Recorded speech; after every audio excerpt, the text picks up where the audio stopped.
Bueno, gracias por la invitación.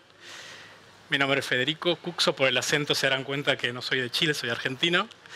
Y voy a hablar de un tema del que usualmente no se habla, ¿no? No sé cuántas charlas ustedes han ido donde vamos a tratar un tema tan presente, pero tan silenciado, tan ignorado, del que se habla tan poco como los olores, ¿no? Yo soy el autor de este libro, que salió hace un par de años, que también se publicó aquí en Chile, por suerte. Algo inaudito de que el libro se publique en ambos lados de la cordillera. Y mi objetivo hoy es que ustedes salgan oliendo distinto. O sea, no su cuerpo, quizá no sé si transpiran, eso ya no es mi responsabilidad, pero que salgan con una... Primero que piensen sobre un tema del que no piensan, ¿no? Esta es la sección de pensar la ciencia del festival y me gusta eso, ¿no? Pensar que mi libro ayuda a pensar una dimensión de la realidad de la cual no se habla mucho ni se piensa. Para eso, empecemos con algo básico. ¿Qué es el olor? ¿No? ¿Algunas se preguntaron qué es el olor? En las escuelas no nos preguntan qué es el olor. El olor básicamente son moléculas. Cada objeto, cada cuerpo emite millones de pequeñas moléculas invisibles que son irradiadas. En este momento mi cuerpo, que yo estoy transpirando en este momento, estoy irradiando moléculas. Y estas moléculas van por el aire, como si fuese una entidad fantasma, ¿no? Puedo estar caminando por la calle y de repente un olor me golpea. Es decir, huelo y esto pasa dentro de nuestra cabeza.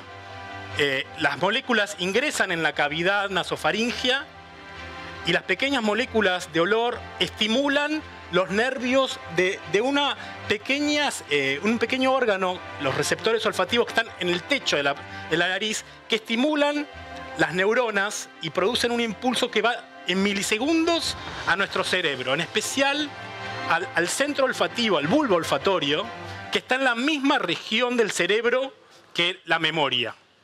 No sé si les pasa, porque esto es algo muy estudiado en neurociencias, que cuando uno huele un olor, inmediatamente el olor no pasa por el tamiz de la razón, va directamente a la parte emocional. Por eso se habla que el olfato es el sentido más emocional. Uno, por lo menos, por ejemplo, hay estadísticas que muestran que uno recuerda más un evento cuando hay un olor presente, más que una imagen. Esto es revolucionario, por ejemplo, en el campo de la educación. Imagínense en estar en una clase y la profesora está dando una lección y haya un olor a vainilla. Hay estudios que muestran que ese evento será mucho más memorable que si es plenamente audio o visual. Por eso, una de las preguntas es, ¿cuándo surgió el olor?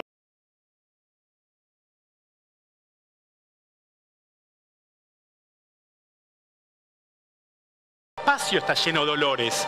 No los olemos directamente, pero uno puede saber a qué huele Venus, a qué huele Marte, a qué huele la Luna. Hay astronautas que han ido a la Luna y cuando volvieron al módulo lunar y se sacaron los cascos, identificaron el olor de la Luna como el olor a fósforo. Cuando uno prende un fósforo, ese olor que queda...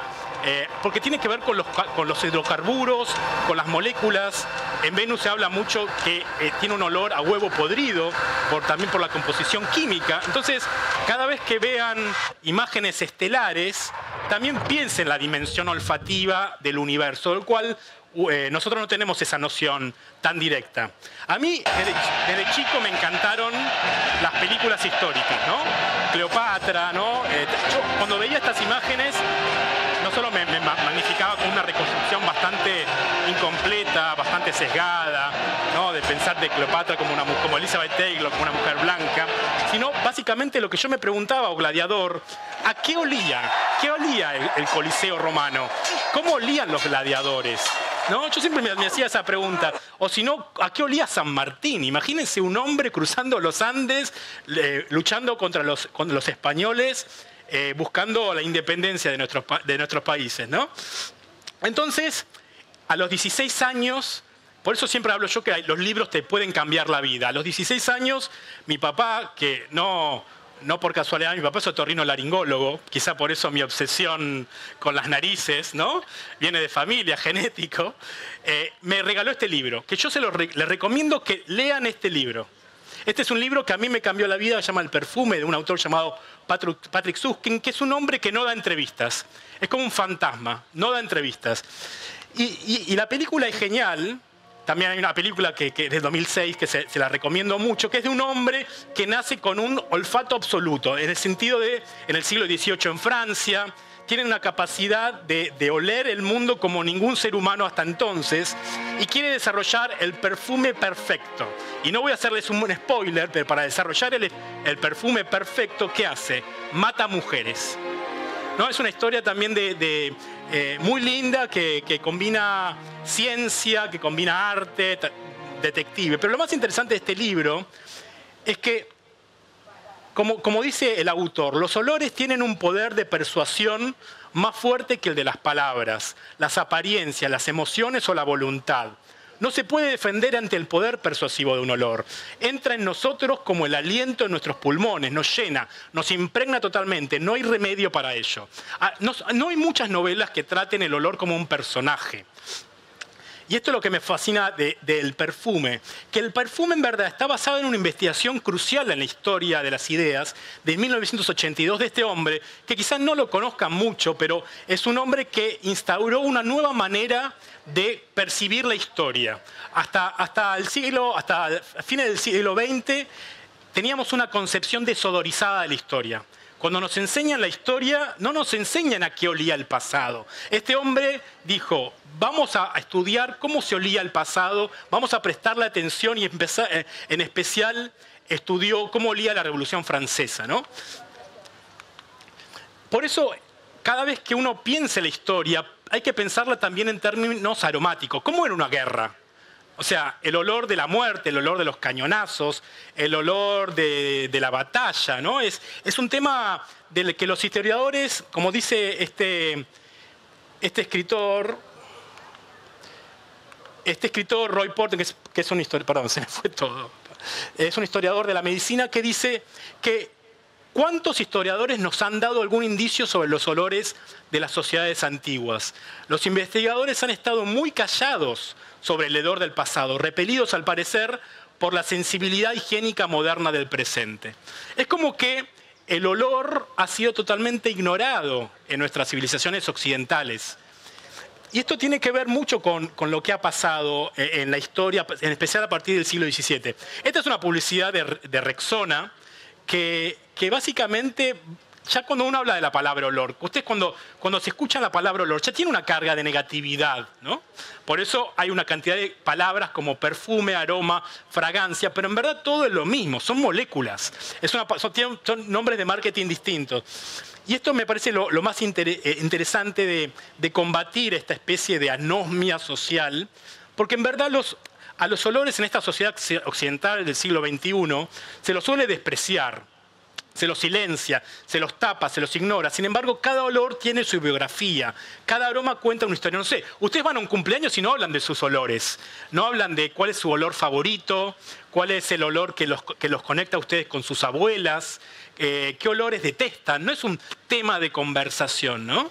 Por eso yo creo que estas charlas llaman la atención, ¿no? Porque los aromas atañen mucho también a la sensibilidad, ¿no? Estamos en un puerto, donde estábamos parados tiene un olor particular. Quizás las personas que viven acá ya están acostumbradas a este olor, pero los países, las ciudades tienen olores particulares, nuestras casas tienen olores particulares, y son temas de los que no se habla. La cultura decide obviar este tema, pero todos sabemos cómo nos repercuten emotivamente los olores. Por eso se habla mucho que vivimos una sociedad oculocéntrica. ¿Qué quiere decir esto? Que los estímulos visuales están predominantes. O sea, las películas, las series, cómo luzco, no tanto cómo huele el mundo. De hecho, esto es un movimiento básicamente reciente en la historia humana. Recién a partir del siglo XVII, con la revolución científica, se ha marginado el olfato como una vía de conocimiento. O sea, ¿cuál es el órgano de todos los sentidos que tenemos predominante? Es la mirada. El explorador observa el mundo, no lo huele, ¿no? Entonces, ese es un tema muy interesante porque a partir del siglo XVII, con el desarrollo de los microscopios que de alguna manera nos abrieron el mundo a un submundo totalmente invisible y desconocido, o los telescopios, como este es el primer telescopio, el de Galileo, que de esto luego pasamos a megatelescopios espaciales como el James Webb, que hace poco entró en operación y nos permiten imágenes increíbles como los pilares de la creación, o, por ejemplo, lo que se está construyendo acá nomás en Antofagasta como la próxima joya, la próxima catedral de la astronomía, con el Extremely Large Telescope, pasamos a entronar a la mirada como nuestro órgano rey, ¿no? Sin embargo, y este desdén tiene nombre y apellido. Por ejemplo, Immanuel Kant, que quizás es uno de los filósofos occidentales con mayor influencia, dijo una vez en 1798, ¿a qué sentido le debemos menos? ¿Y cuál parece ser el más dispensable? El sentido del olfato. No nos aporta nada cultivarlo ni refinarlo para obtener placer. Este es un desdén occidental hacia el olfato. O sea, nuestro desdén actual no es por nuestra culpa, es culpa también de nuestra cultura que odia el olor. O sea, por eso también hay un silenciamiento olfativo de la modernidad. Esto es lo que decía, no se habla de estos temas. No hay que hablar porque si yo hablo de los olores de mi cuerpo, quedo como un maleducado, ¿no? De alguna manera la sociedad moderna... sin embargo, todos conocemos nuestros olores, ¿no? Perdón que entre en campos escatológicos, pero a mí me encanta mucho cómo una sociedad determina de qué temas se tienen que hablar y qué temas no se hablan, ¿no? ¿Por qué está mal hablar del olor del cuerpo? Porque el olor del cuerpo es el gran tabú moderno. O sea, nosotros cuando vamos a una cita, cuando salimos de nuestras casas, hacemos algo muy antinatural, que es levantar el brazo y rociarnos con micropartículas de aluminio. El antitranspirante es eso, que tapa nuestros poros y hace que no huela, ¿no? Pero si se lo ponen a pensar, durante casi 300.000 años, que es la historia del Homo sapiens, no hicimos eso. O, por ejemplo, la halitosis. No sé si saben que el concepto de halitosis o mal aliento no es un concepto médico, es un concepto de marketing. O sea, se necesitaba inventar una palabra que determine que oler mal de la boca era malo. Entonces, a principios del siglo XX empezó toda una industria de productos para tapar los olores del cuerpo, ¿no? Y esto es muy curioso porque al olfato, que se lo corrió como manera de conocer al mundo, se lo corrió y se lo suele pensar como un sentido de la intuición. Es la famosa frase, el de esto me huele raro. No sé si tienen esa expresión también en Chile, o me huele, es extraño, es como que fuese una intuición y además se lo asoció a lo femenino, como lo delicado, ¿no? La seducción. Y también se lo asoció a lo sensible, ¿no? Y se suele pensar mucho, cuando se habla de olores, ¿de qué se habla? De la industria de los perfumes. Pero existe toda una miríada, una cantidad de olores que va más allá del mundo de los perfumes. Por ejemplo, los olores tienen todas estas dimensiones. Tienen una dimensión religiosa muy fuerte, la dimensión histórica, una dimensión moral, epidemiológica, sociológica y emocional. Por ejemplo, este es uno de los trabajos para muchos más detestables del mundo. Hay personas que antes de sacar un producto como un desodorante, prueban los olores. Y su trabajo es todos los días ir a oler axila, ¿no? Imagínate qué tipo de trabajo es. Pero el estudio de los olores es muy interesante porque revela costumbres, ¿no? Ritos religiosos, estándares higiénicos. Yo puedo saber al oler a una persona si esa persona tiene la costumbre de bañarse, qué comió, tiene también, si viene de una cultura distinta a la mía. Y también lo que a mí me gusta mucho del estudio de los olores, nos ayuda a comprender grandes transformaciones en la historia. Por ejemplo, ahora nosotros damos por sentado y naturalizado que abrimos la llave de la canilla y sale agua potable, ¿no? Eso fue como uno de los grandes inventos de la modernidad, pero había épocas, y no muy lejanas, donde acá en Antofagasta, en Santiago, en Buenos Aires, uno hacía sus necesidades y eso casi estaba relacionado, cerca donde estaba la gente que se bañaba o estaba con la comida, ¿no? La idea de la urbanización y la higienización de las ciudades es relativamente moderno, ¿no? O cómo se ha transformado la gastronomía, cómo ha cambiado a lo largo del tiempo. Por ejemplo, hay una dimensión religiosa del olor. Antes que los olores los asociésemos con los perfumes, con la vanidad. Los olores siempre han sido la manera de relacionarse con lo sagrado. Por ejemplo, cuando uno piensa en una iglesia, ¿qué piensa? El olor del incienso, ¿no? Es el olor. Y este es un rito muy común en el cristianismo, ¿no? El incienso, que tiene que ver también con la santidad, ¿no? Pero tiene que ver mucho con la idea de conectarse con lo divino. Por ejemplo, los egipcios tenían la concepción que los dioses eran seres fragantes, que uno para ir al más allá debía ir con perfumes, no solamente sacarse ciertas partes de los órganos, sino que a Horus, uno de los grandes dioses del más allá, había que ofrecerle resinas aromáticas. Y esto es una costumbre que a mí me fascina, que pocos saben, a mí me encanta la historia egipcia, que las mujeres y sobre todo los hombres iban a las fiestas, esto es en una tumba, es una pintura muy interesante, iban con pelucas, y arriba de la peluca se ponían una especie de conos aromáticos que a lo largo de la velada se iba derritiendo y el perfume iba cayendo en sus cabezas. O sea, era una festival aromático. Por ejemplo, se ha intentado reconstruirlo. Imagínense ir a una fiesta con un cosito aromático y que esto que se derrita, ¿no? Esto revela mucho de las costumbres de Egipto, en especial con lo aromático. Pero hay un hecho que a mí me fascina, que es 1922, cuando se descubre la tumba de Tutankamón, ¿no? Howard Carter, un arqueólogo inglés, y la abre y, por ejemplo, encuentra el sarcófago de Tutankamón. Y es famoso, todos sabemos, Tutankamón, no porque haya sido un gran faraón, sino porque eran las tumbas que no habían sido tan saqueadas. Entonces, para conocer un poco, cortó al medio, esto rompió el sarcófago, y encontró esta sustancia como un betún, y la quemó y la olió. Y ese betún eran flores. Hace 3000 años, para ir al más allá, los faraones se cubrían con ungüentos perfumados, esta cosa de los dioses fragantes, y esas eran flores que se fueron solidificando. Y es muy linda la anécdota, porque la cuenta mucho Carter en su biografía, que él pudo, en ese momento, olió el pasado, olió a los egipcios. O sea, imagínense tener un puente invisible entre siglo XX y el año 2800 a.C., ¿no? Entonces, ese es un momento histórico muy, muy, muy loco de la historia que un hombre pudo oler cómo olían los egipcios. Y las descripciones de los olores con las relaciones con los dioses en Egipto es muy fuerte, en especial con un incienso llamado kifi, que todavía se vende en Egipto, que era la manera de conectarse con lo sagrado. Uno encuentra este tipo de representaciones en muchos templos egipcios.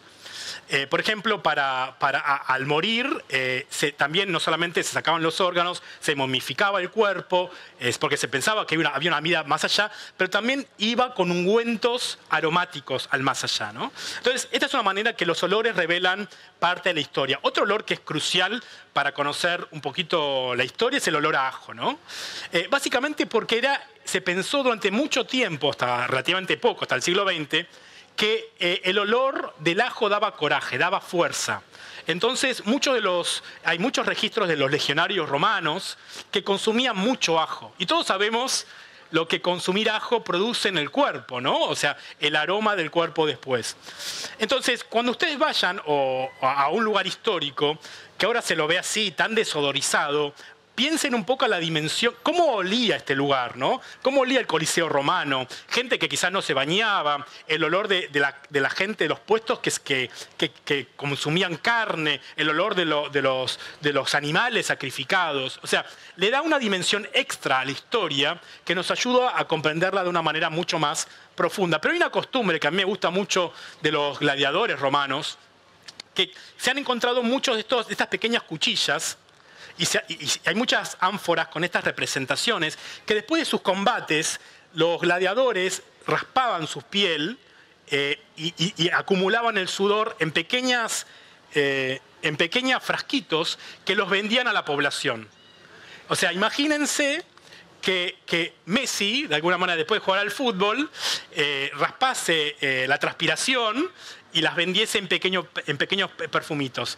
Eso en verdad es algo que se está haciendo, porque hay muchos perfumes que se crean pensando en una celebridad. Y hay como una idea casi imaginaria de que si yo me pongo el perfume de Johnny Depp, voy a oler como el personaje, ¿no? De hecho, existe el perfume de Donald Trump, ¿no? O sea, entonces de alguna manera hay una conexión con esa tradición aromática con los gladiadores. Por lo general estos son olores de fantasía en el sentido de que buscan un nicho de marketing, se lo asocia a un perfume y no es que es el olor de esa persona, ¿no? Y otro personaje interesantísimo de la historia es Alejandro Magno. Alejandro Magno en todo lo que es... ¿Se cortó?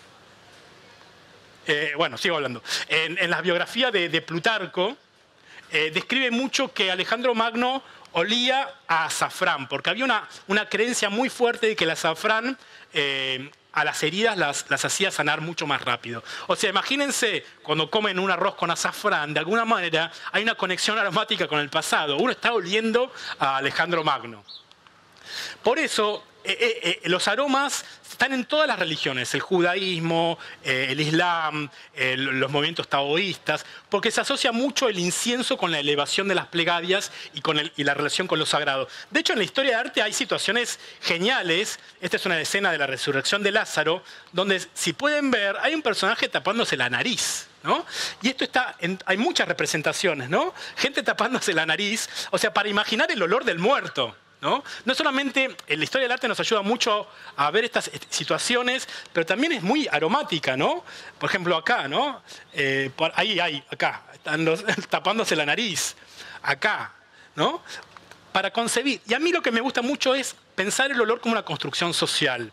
Por ejemplo, a mí me gustan mucho estos cuadros que hablan del infierno, pero ¿cómo se llegó a la idea que el infierno era el lugar pestilente?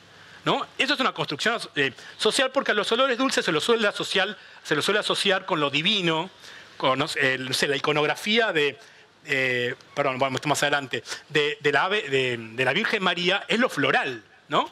Y este es un cuadro, es un texto muy interesante que describe los tormentos en el infierno. Y dice que uno de los tormentos, si te portás mal y vas al infierno, es oler por la eternidad alquitrán y azufre, ¿no? Es como que ya el hecho mismo de oler olores desagradables es un tormento. Por eso les decía, la iconografía religiosa está cargada de olores, en el sentido de que la rosa es como la flor, el aroma religioso mucho más destacado. Y también hay un concepto muy interesante que es el olor de la santidad. No sé si lo escucharon alguna vez. Durante mucho tiempo se pensó que las personas santas, después de morir, emitían un olor agradable. Por eso se decía, esta persona es santa, ¿no? Y de hecho hay muchos santos que se los clasificaron como tales por ese olor, casi siempre un olor, quizá alguno de sus séquitos ponía flores y hacía creer que era santo, ¿no? Pero también los olores han conectado civilizaciones lejanas. Por ejemplo, la ruta de la seda, ¿no? Fue una de las grandes rutas de comercio. Si ven, había muchos caminos que mucho antes de Internet los olores conectaron al mundo. Imagínense ser un ciudadano de Roma del siglo I y recibir un cargamento de seda o otros productos de China. Uno conocía el mundo a partir de esos olores. Y lo interesante de esto, además de la ruta del incienso, es que este producto, que para nosotros es tan natural como la pimienta, impulsó grandes descubrimientos. O sea, la conquista de América en el siglo XVII o la salida o la competencia entre el imperio español y portugués fue por la pimienta, que era como el oro del siglo XVI, XVII y XVIII, ¿no? O sea, uno desdeña la pimienta, que es muy barata, pero en el siglo XVII tener un poquito de pimienta era como ser millonario de alguna manera. Y otro momento increíble de historia aromática es cuando se encontraron, por ejemplo, Moctezuma con Hernán Cortés, ¿no? Durante la conquista de América. Hay una descripción muy detallada de Moctezuma, que se bañaba casi 2 veces por día. En cambio, los españoles venían de meses de sin bañarse. Entonces hay descripciones que cuando Cortés le escribe a Isabel la Católica, estos son bárbaros porque hacen algo inaudito, se bañan, ¿no? Entonces acá hay un choque olfativo de dos sociedades con costumbres higiénicas distintas, ¿no? Esta es una costumbre muy del imperio mexica o imperio azteca, de los temazcales, que es una costumbre en la actualidad de bañarse, del rito del baño, ¿no? Y esto es muy interesante, cómo uno concibe la historia. Casi siempre uno concibe la historia con el presente y mira el pasado y piensa que ciertas culturas son más sucias que otras, ¿no? Uno cuando piensa en lo europeo, uno lo termina asociando con lo higiénico y a las culturas mesoamericanas con la barbarie, con lo cual no era así. O sea, también hay que tener en cuenta quién cuenta la historia y cuáles son los ritos higiénicos. Pero también los olores tienen mensajes codificados. Por ejemplo, en el siglo XVIII, perdón que entre en un universo escatológico, pero esto es así, este tipo de ilustraciones con flatulencias eran muy comunes para una manera de describir una ofensa. Por ejemplo, durante la Reforma Protestante, muchas personas como Lutero le piden a grabadores que ilustren lo que está pasando, la protesta contra el papado, contra el catolicismo. Entonces, ¿qué hacen? Dibujan hombres tirándose pedos frente al papa. O sea, el acto de la flatulencia como ofensa es una manera de expresar un sentimiento popular. Ven así, gente tirándose, es como el humor político, o sea, como un acto fisiológico, porque todos nos tiramos pedos, ha sido utilizado, se ha codificado para un mensaje, ¿no? Uno está lleno de pedos en la historia, uno no, por lo general no se lo ve, pero está ahí, y uno que a mí me fascina, este es rollo de 1840, que se llama La Batalla de los Pedos, ¿no? Uno ve este tipo de escenas, gente tirándose pedos con gatos, ¿no? Y esto tiene que ver, es una manera codificada en épocas de mucha censura de expresar una crítica al gobierno. En ese momento, no sé si están viendo la serie Shogun, yo la recomiendo mucho, que es una serie actual, que Japón estuvo durante mucho tiempo encerrada y hubo una gran xenofobia contra los extranjeros. Se cree que esto también tenía que ver con esa crítica al shogunato. Pero lo interesante de estos temas, y es algo que estamos haciendo ahora, es que estos temas no se hablan. De hecho, quizá una de las figuras máximas de la literatura española, como Quevedo, escribió este libro, que no se lo suele contar mucho en las clases de literatura, que se llama Gracias y desgracias del ojo del culo, por Francisco Quevedo, y tiene un poema al pedo, ¿no? Que dice, el pedo es como la nube que va volando y por donde pasa va fumigando. El pedo es vida, el pedo es muerte, tiene algo que nos divierte. El pedo gime, el pedo llora, el pedo es aire, el pedo es ruido y a veces sale por un descuido, el pedo es fuerte, es imponente, pues se los tira toda la gente, ¿no? Es como, y esto es lo interesante, ¿no? Como es un tema que ahora es mal visto, pero las sociedades en cada época tiene distintos. De hecho, hay ensayos sobre el arte de tirarse pedos, del l'art de péter, ¿no? Pero bueno, y ya para ir terminando, los olores están muy relacionados con las enfermedades.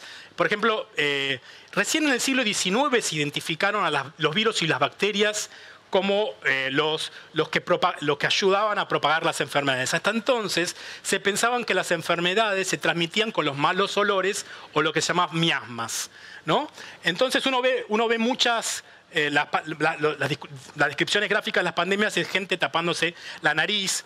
De hecho, cuando había una pandemia en la Edad Media, lo primero que se hacía era prender una fogata con resinas aromáticas, porque se pensaba que los olores agradables mantenían lejos a las enfermedades. También no sé si habrán visto, la historia del arte nos ayuda mucho a reconstruir el pasado aromático. A partir del siglo XVI, las personas ricas hacen muchos retratos y muestran siempre un objeto, ¿no? Uno lo ve así, ¿no? Están siempre presentes, ¿no? Reyes, figuras importantes. Y estos objetos se llaman pomanders. ¿Qué eran las pomanders? Eran pequeñas bolitas donde adentro se ponían resinas aromáticas. Porque se pensaba que cuando uno salía a la calle con estas resinas, la enfermedad se mantenía lejos. Era una manera, es como una especie de profiláctico aromático. Pero eso está muy marcado en la historia del arte. Y de hecho, esta es la famosa imagen de las pandemias, ¿no? El médico de la plaga, que era un médico que usaba estos trajes, y en el pico, no es que el pico tuviese una relación con lo aviar, sino que en el pico tenía resinas aromáticas, ¿no? son máscaras reales. Imagínense que un médico viene así, ya es bastante terrorífico. Pero la imagen, mucha gente no sabe que en verdad había resinas aromáticas. Y de hecho, el olor es un protagonista muy fuerte en la historia de las ciudades.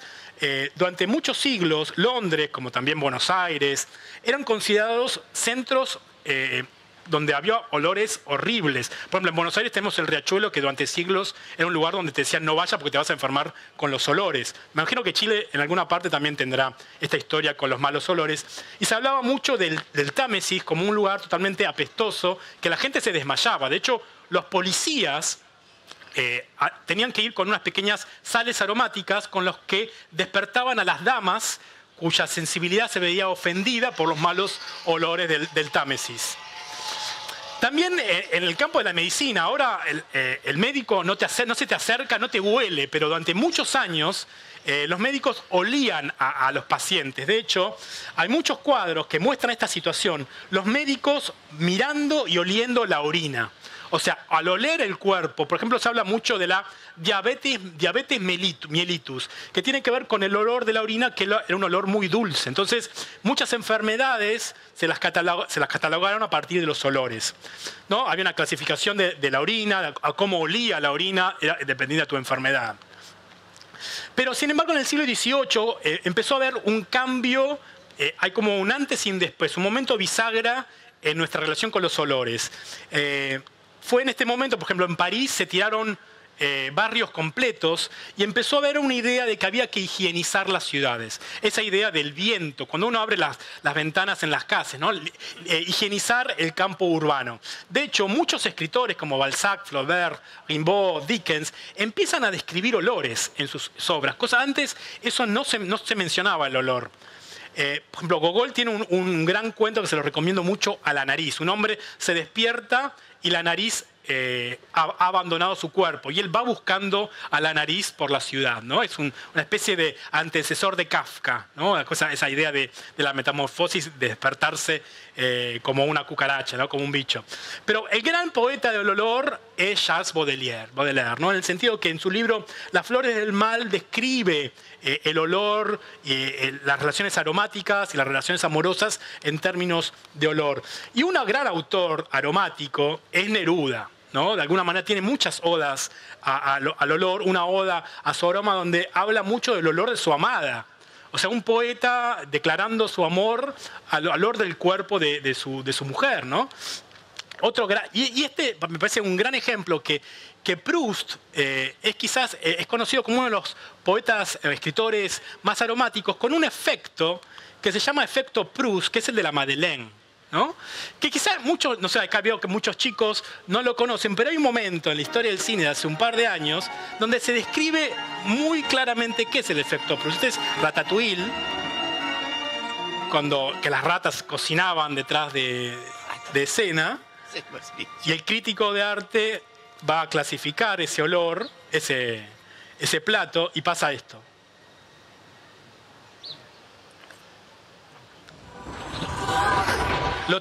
El sabor, que casi siempre es 80% olor, lo transporta a un momento feliz de su infancia. Esa es la capacidad, lo que se llama el efecto Proust, que es la capacidad que tienen los olores de llevarnos por lo general a un momento feliz de nuestra infancia, porque en un momento cuando somos chicos asociamos un olor con algo lindo y cuando luego somos más grandes lo olemos y tiene esa capacidad de transportarnos en el tiempo. Y ya ahora sí, para terminar, hay una corriente muy fuerte de muchos historiadores de empezar a concebir el olor como parte del patrimonio cultural de un país. Así como existe la arquitectura, como hay obras de arte, los olores también son conservados, se los busca conservar los olores para la posteridad. Hay museos que tienen museos con olor. La realidad virtual, hay experimentos muy fuertes de querer darle una dimensión extra. Están estos cascos, imagínense jugar un videojuego y de repente te empiecen a tirar olores. Hay iPhones con olor. Y esto es una de las preguntas finales, es que me gusta siempre preguntarle a la gente, o si tienen idea de qué huele su ciudad, ¿no? ¿Qué huele Antofagasta? ¿Qué huele la historia de Chile, ¿no? Entonces, ese es el mensaje final que me gustaría que ustedes luego lo piensen en privado de a qué huele su casa, cuáles son los olores que marcan su biografía, qué olores marcan tu vida, por qué te enamoraste de la persona con la que te enamoraste. Es por cómo luce, por cómo huele, ¿no? Y básicamente porque el olor es una dimensión que es muy presente en nuestra realidad y por lo general no se la tiene en cuenta. Entonces me parece que este acto, que estén acá, espero que salgan de acá con otra idea del olor, pero me parece que es un tema para hablar incluso con nuestros seres queridos. Entonces, bueno, muchas gracias por la atención. Si tienen preguntas olfativas, puedo contestar de todo. Gracias.